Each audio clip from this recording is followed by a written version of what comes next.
నాకు చంద్రబాబు నాయుడు గారు ఎప్పుడూ చెప్పుకుంటూ ఉంటాడు, నేను 3 సార్లు ముఖ్యమంత్రి, 14 ఏళ్ళ ముఖ్యమంత్రి అని చెప్పి.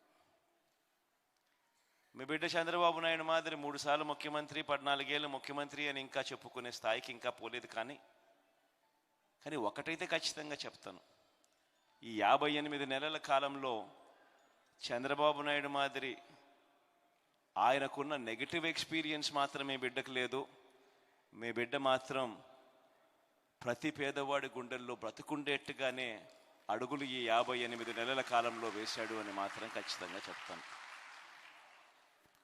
ఒక నాయకుడు అనేవాడు ఎలా ఉండాలి, ఒక నాయకుడు ఎందుకు మనకు ఉండాలి అన్నది ప్రతి ఒక్కళ్ళం కూడా ఆలోచన చేసుకోవాలి.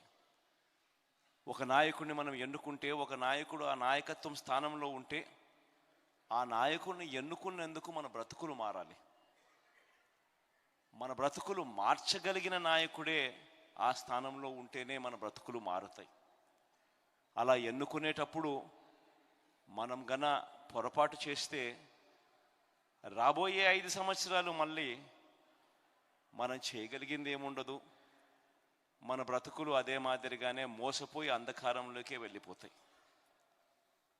కానీ అదే మనం తీసుకునే నిర్ణయం సరైన నిర్ణయం అయితే మన బ్రతుకులు 2 అడుగులు ముందుకు పడతాయి.